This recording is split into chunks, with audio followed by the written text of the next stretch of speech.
Currently, states from all over the world engage in a variety of global interactions. These varied interaction and projects range from practices such as economic trades, military aid, and political dialogue, all of which play crucial roles in the maintenance of existing global peace among the states. However, despite the seeming mutual respect that governments demonstrate, the world's peace is unquestionably a facade. Behind the ruse put on by the state and media, turmoil arises among and within states, often leading to considerable and devastating issues for the locals and others who involve themselves in the matters through diplomacy.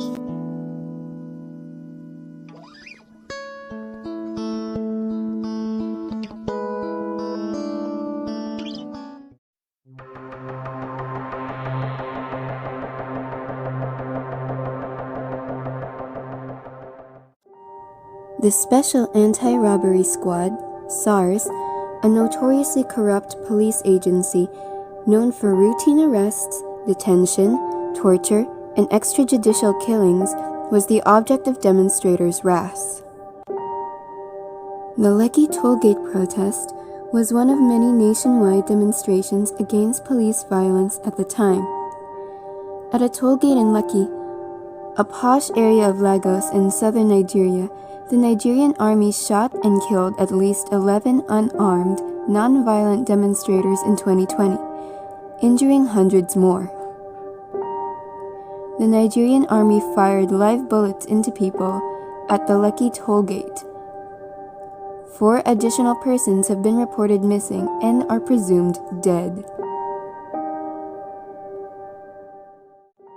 The Lagos State Judicial Panel of Inquiry on Restitution for Victims of SARS-related abuses and other matters report accuses Nigerian army officers of atrocious maiming and killing of unarmed, helpless, and unresisting protesters while sitting on the floor and waving their Nigerian flags while singing the national anthem can be equated to a massacre in context.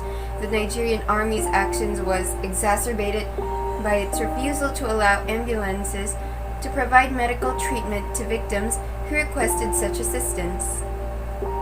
The army was also found not to have obeyed its own rules of engagement. The Nigerian government has consistently denied shooting protests despite video evidence. Nigeria's Minister of Information, Alhaji Lai Mohammed, termed the shooting as a phantom slaughter. According to the allegations, cops attempted to cover up the incident at the Lekki toll gate by clearing up the debris and neglecting to preserve the spot for investigators. The cops also attempted to conceal their actions by detecting gunshots. Nigerian officials also have been accused of tampering with CCTV footage and removing bodies from the area. All Nigerian army personnel stationed at the Lekki toll gate will be subjected to appropriate disciplinary punishment and loss of rank before being released, excluding one major general.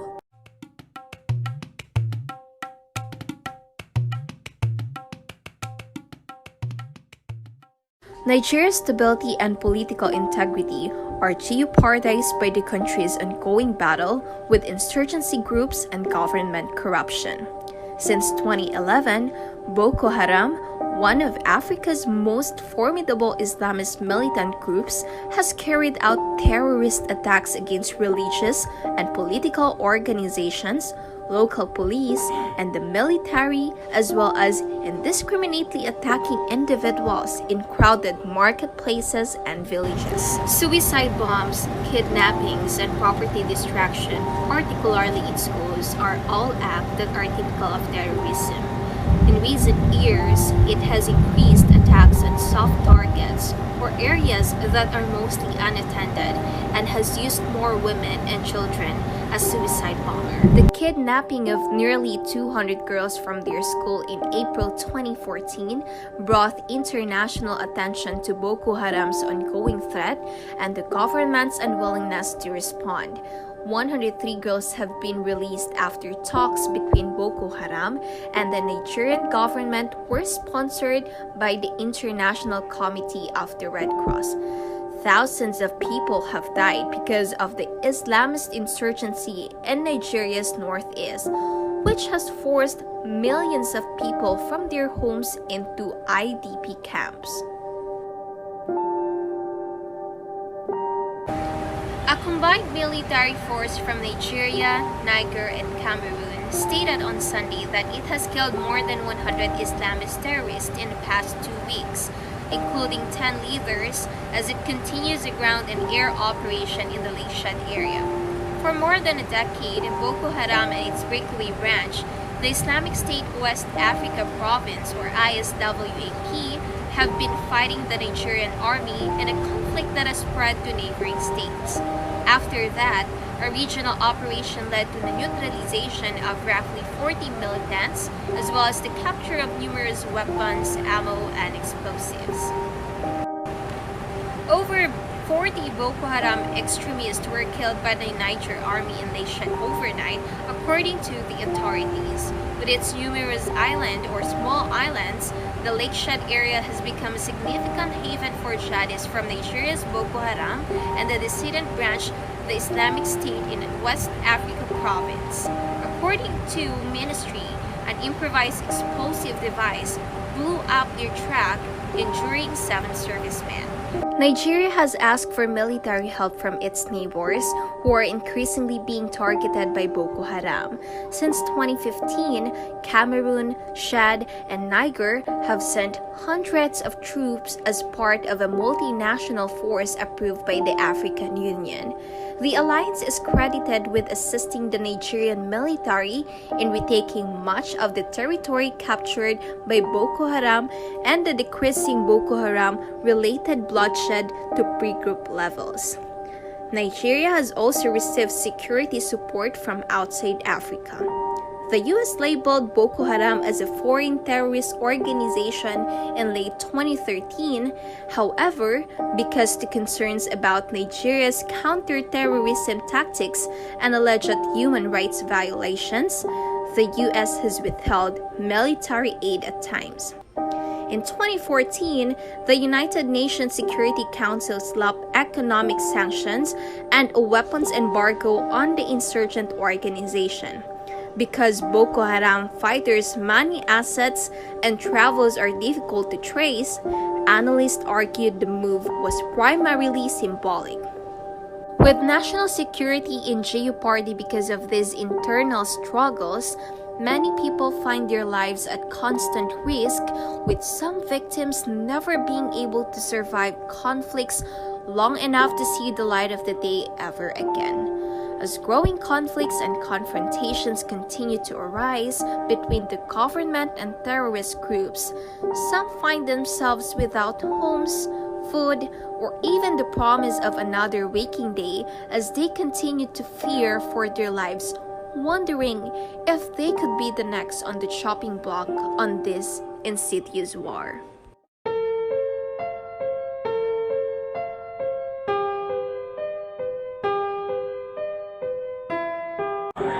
Nigeria is witnessing a rise in violence.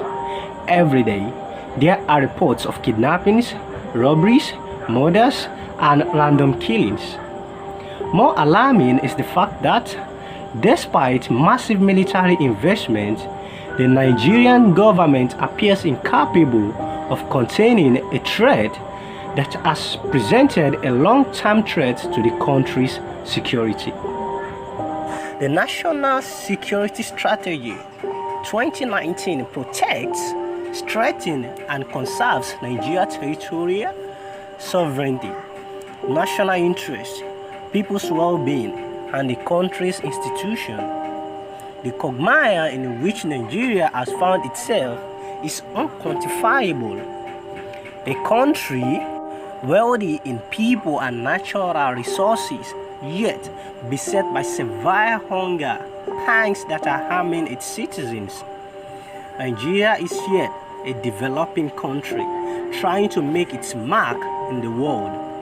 This is said to be due to a multitude of factors, including chronic insecurity, which has inhibited the country's development and progress.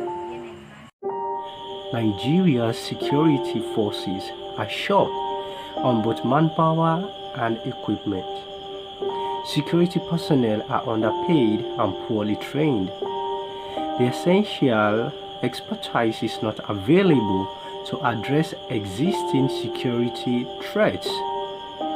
Nigeria's security system is weak because of corruption, lack of money, a lack of advanced equipment, poor safety staff health, and insufficient personnel. In the provision of basic facilities and official positions, Nigeria's current government has been accused of ethnic imbalance, deprivation, unfairness, and stigmatization of sections of the country. Nigeria's security issues have been compounded by these causes. Despite what efforts are made by the government itself, many issues and threats to security remain unsolved and continue to grow, leading to unease among the populations. Questions remain within the back of the people's minds as to whether future will bring prosperity or the folly of the nation as they continue to search for ways to counter this growing cloud of problems.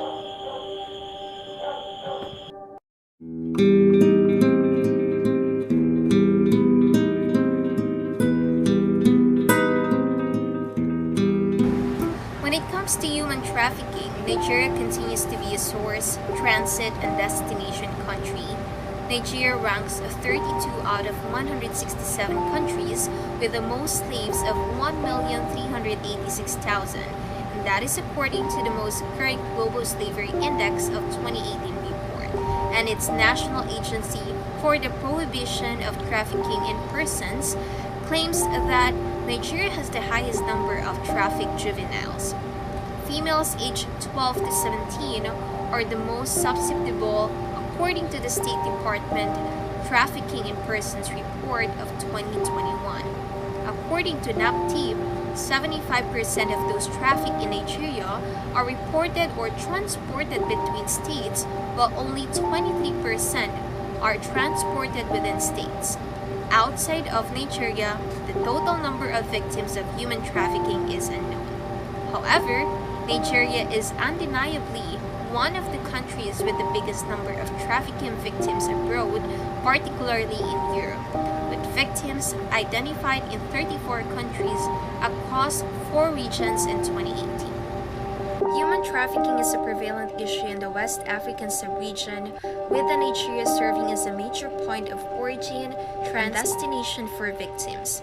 Internal trafficking from rural to urban regions has been observed as well.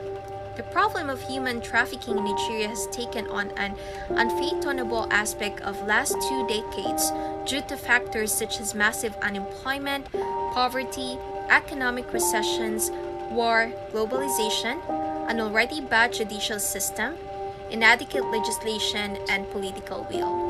According to the International Organization for Migration, there are at least 1.4 million victims of human trafficking in Nigeria who are subjected to coercion, exploitation, and humiliation.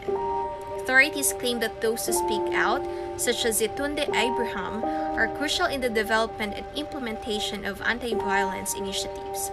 Despite the promotion of freedom in various states around the world, the onset of such atrocities against human rights has unfortunately remained prevalent among many states where the population suffer constantly as a result. With so many being victimized by this illegal trade of human resources, many questions continue to circulate around the international as well as local community of how they can possibly overcome the problems, whether they can truly be free of these terrors, and when will it end.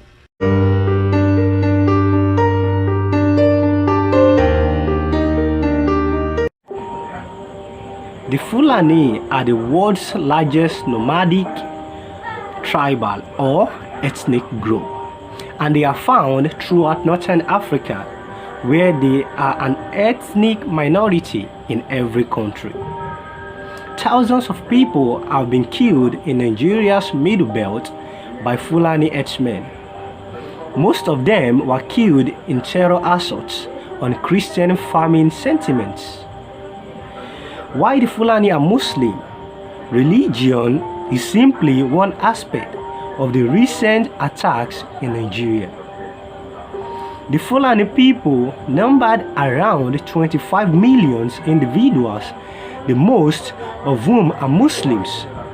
12 to 13 million Fulani herders are nomadic or semi-nomadic cattle, goat, and sheep herders who roam across West Africa in search of grazing sites for their animals. Fulani herders attacked rural villages in the early 2000s, accusing them of stealing their livestock and blocking their paths. Farmers attacked herders at the same time, alleging that their property was being trespassed on and that their crops were being crushed. According to analysts in the region, Fulani retaliation became more violent, resulting in the devastation of communities, the burning of churches, deaths, and sexual assaults.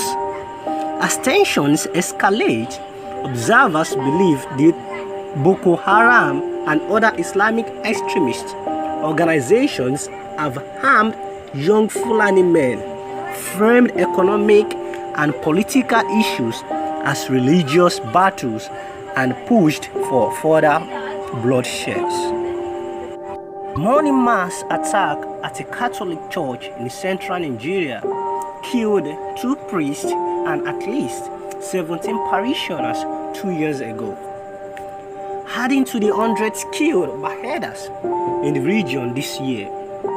Fulani herders were behind the shooting spree at St. Ignatius Catholic Church in Mbalom, where some 30 assailants allegedly destroyed a burial ritual and set fire to several homes in the area. Although the Fulani are Muslims, Christians have been slain, abducted, tortured, and raped by Fulani terrorists in Nigeria. Religious implications are commonly utilized to frame the debate, which fueled by religious strife. Scientists and practitioners continue to discuss the extent to which religious doctrine plays a direct role in inciting violence among Fulani groups and individuals throughout West and Central Africa.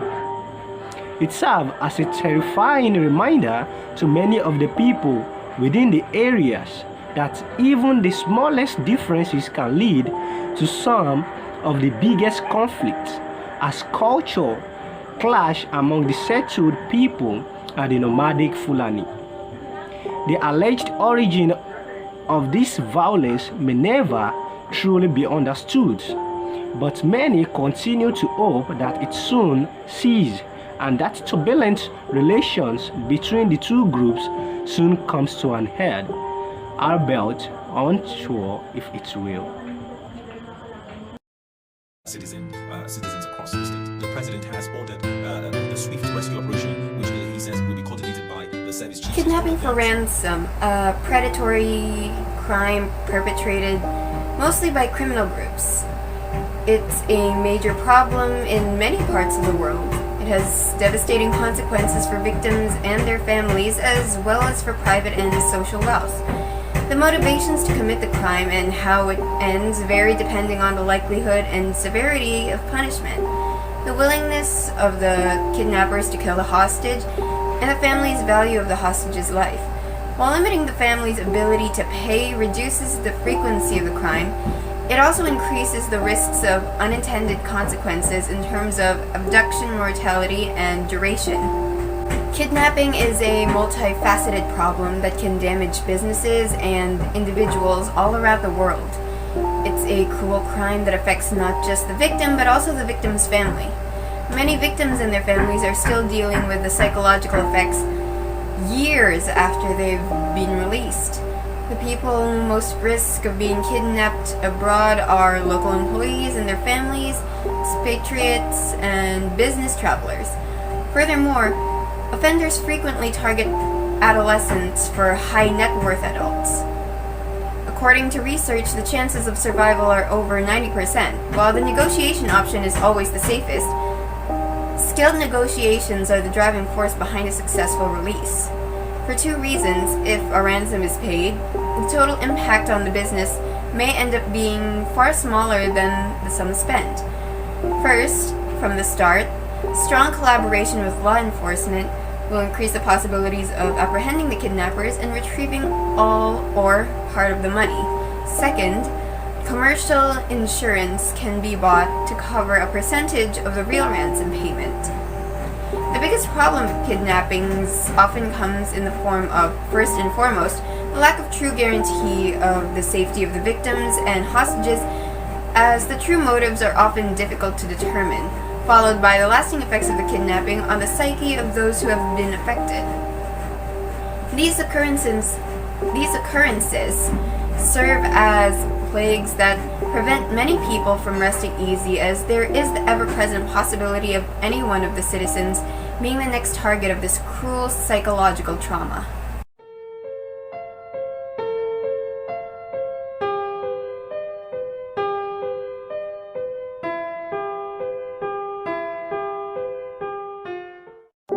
Senate President of the Nigerian Senate, David Bonaventure Mark, is considered that the Economic and Financial Crime Commission and its lesser-known cousin, the Independent Corrupt Practices Commission, would have too much authority if they are not overseen by another body.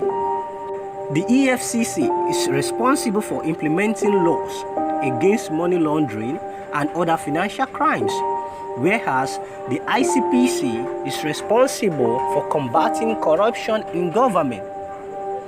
Most Nigerians believe that while anti-corruption authorities have worked well, they must be strengthened in accordance with global best practices, which initially were tasked with ensuring the security of the people, holding the possibility of subverting their roles to malevolent ones that could cause harm to the populace.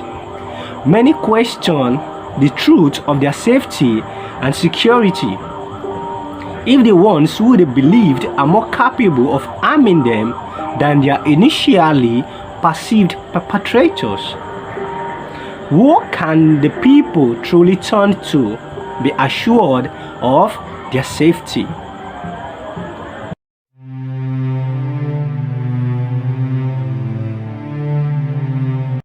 Nigeria is bellwether for the continent as Africa's most populous country's largest economy and most renowned democracy. Travel and tourism are significant economic contributors in Nigeria, accounting for 2.8% of the country's GDP in 2020, or $11 billion. The contribution of travel and tourism to the Nigerian economy has decreased significantly since 2019. A faltering economy, increased insecurity, and violent conflicts all undermine the country's democratic growth. While Nigeria offers export prospects in a variety of industries, it all faces some formidable constraints. The high cost of doing business in Nigeria, the threat of crime, and the resulting need for the security countermeasures, corruption, the lack of effective judicial due process, and non-transparent economic decision-making, particularly in government procurement, deepens distrust and tension among Nigeria's trade partners. The undeniable truth of the matter is the fact that the state has entered an ever-aggravating cycle of economic loss and disparity with internal action aggravating interaction with other states, while the loss of economic income further exacerbates problems within the state. This cycle has caused many repercussions within the state, leading to various problems faced by the people within the government and felt the way down to the society's individual units.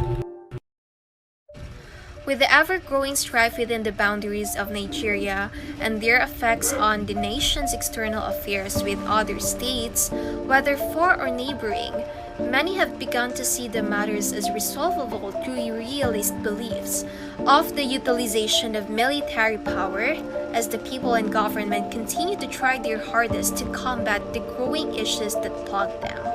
Neighboring states within the region have also been noted to have taken their own step in easing the exacerbation of tensions by addressing boundary conflicts and issues through the International Court of Justice, which has given some reprieve to the escalating situations. But with the states of Nigeria playing host to one of the continent's largest population concentrations, the exact fate of the people and the states' relations still hangs within the balance, with only time being able to truly tell what will become of this land of many. With the ever-growing strife within the boundaries of Nigeria and their effects on the nation's external affairs with other states, whether far or neighboring, many have begun to see matters as resolvable through realist beliefs of the utilization of military power, as the people and government continue to try their hardest to combat the growing issues that plague them. Neighboring states within the region have also been noted to have taken their own steps in easing the exacerbation of tensions by addressing boundary conflicts and issues through the International Court of Justice, which has given some reprieve to the escalating situations. But with the state of Nigeria playing host to one of the continent's largest population concentrations, the exact fate of the people and the state's relations still hangs within the balance, with only time being able to truly tell what will become of this land of many.